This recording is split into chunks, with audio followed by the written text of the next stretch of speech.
Hello everyone, welcome back to Cogate society YouTube channel. और आज के वीडियो में हम हमारा एक काफ़ी डिफरेंट टॉपिक स्टार्ट करेंगे। मतलब ये है सीमाफोर का ही एक टाइप ऑफ इम्प्लीमेंटेशन, है ना।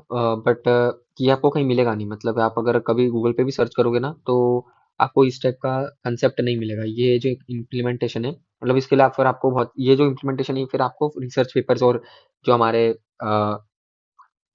यूनिवर्सिटीज़ जो रहती हैं, जो पब्लिश करती हैं उनके रिसर्च वगैरह, उनके उसमें आपको मिलेगा। तो ये मैं आपको आज बताऊँगा, है ना? इस पे भी कभी-कभी क्वेश्चन आ जाते हैं, बट ये कंसेप्चुअली मालूम होना चाहिए, ज़रूरी है, इसलिए मैं बता रहा हूँ। तो ये क्या कहता है? इसका जो नाम है वो है blocked Q implementation of semaphore. तो ये एक ऐसी इम्प्लीमेंटेशन है सीमाफोर की, जिसके अंदर ना हमारे जो तीनों म्यूचुअल एक्सक्लूजन, हमारा प्रोग्रेस और हमारा बाउंडेड वेट, तीनों सेटिस्फाइड रहते हैं इसमें, है ना? ये इस तरह की इम्प्लीमेंटेशन है, ठीक है? तो इसको हम देखते हैं कि क्या होता है। तो देखो इम्प्लीमेंटेशन क्या है, बहुत सिंपल सी है और आपको समझ में इजीली आ जाएगी। तो देखो इम्प्लीमेंटेशन क्या बोलता है कि हमारे पास में एक सीमाफोर है इनिशियली, ठीक है। उसको हमने 1 से इनिशियलाइज कर दिया, है ना। अब हम जब इसके अंदर है ना, वेट टेस्ट का इम्प्लीमेंटेशन थोड़ा चेंज हो जाता है। हम लोग वेट टेस्ट जनरली क्या करते हैं कि भाई जो एस है उसको माइनस माइनस कर दो और आगे बढ़ जाओ। ये हमारा वेट टेस्ट का इम्प्लीमेंटेशन हो गया, ठीक है। अब इसका इम्प्लीमेंटेशन वेट टेस्ट का क्या बोलता है कि भाई अगर एस तो जीरो या उससे छोटा है, तो तुम क्या करो कि एक क्यू है, क्यू के अंदर उस प्रोसेस को डाल दो, है ना। मान लो P1 आया, P1 ने देखा यार सीमाफोर एस की वैल्यू है 1, ठीक है।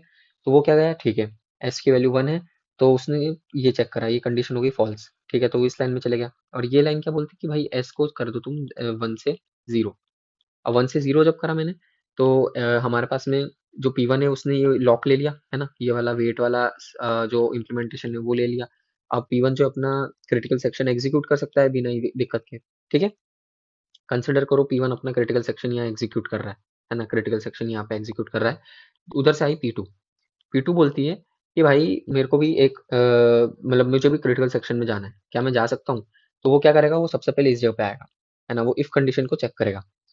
वो इफ कंडीशन क्या बोल रही है कि भाई अगर तो तुम्हारा जो एस की वैल्यू है वो जीरो के बराबर है ना। तो ये वेट के अंदर का इम्प्लीमेंटेशन बता रहा हूँ। तो अगर तो तुम्हारा जो एस है वो जीरो है उससे छोटा है ना, जो कि ऑफ कोर्स छोटा तो हो नहीं सकता, बट या ये हमारी सेफ्टी चेक के लिए हमने जो एज केसेस है उसके लिए हमने लेस देन लिखा है, but generally S equal to zero पे ही अटक जाता है ना। मान लो किसी ने सीमाफोर की वैल्यू ही गलत भेज दी, -1 भेज दी, है ना, हार्ड कोड करके भेज दी -1, ठीक है। तो उसके लिए ये चेक हमने लगाया हुआ है, ठीक है। तो वो क्या करेगा, वो इसको चेक करेगा, बोलेगा हाँ यार भाई हमारा मेरा सीमाफोर की वैल्यू जीरो है। तो वो क्या बोलेगा, अच्छा ठीक है, तुम्हारा सीमाफोर की वैल्यू जीरो है ना, P2 आया है, तुम्हारे सीमाफोर की वैल्यू जीरो है, तो तुम चलो यहाँ पे क्यू में घुस जाओ। P2 जो है वो क्यू में घुस जाएगा यहाँ पे, ठीक है। उसके बाद में फिर नेक्स्ट आएगा, मान लो P3 आया, हाँ P1 अभी भी एग्जीक्यूट हो रहा है, लेट से P1 अभी भी अपने क्रिटिकल सेक्शन में है। अब P3 आएगा, P3 देखेगा यार यहाँ पर भी फिर अटक गया, तो P3 यहाँ पे आ गया, ठीक है। अब P4 आ गया। तो इस तरह से ये चलता है। अब इसका फायदा क्या है ना, वो मैं आपको बताता हूँ। यहाँ पे क्या, फिर सिग्नल तो समझ में आ गया कि भाई एस इक्वल टू 1 रहेगा, है ना।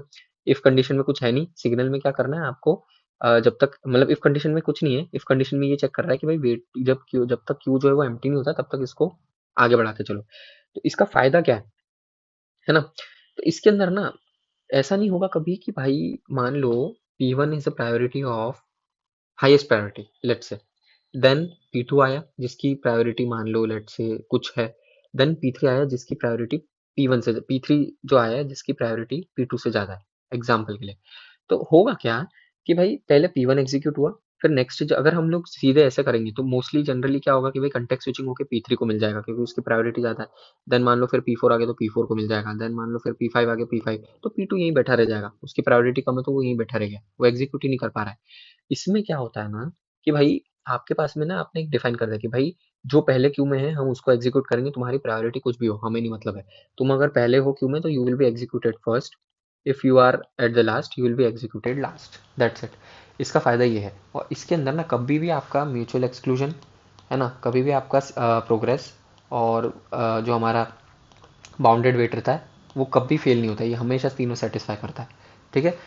इसको करने के लिए सिंपल है, इस कोड को क्या करना, यहाँ पे मतलब अपनी कॉपी में नोट कर लेना P1 और प्रोसेस के लिए, P2 प्रोसेस के लिए, और उसके लिए ट्राई करके देखना ना, आपको समझ में आ जाएगा अच्छा किस तरह से हो रहा है, ठीक है।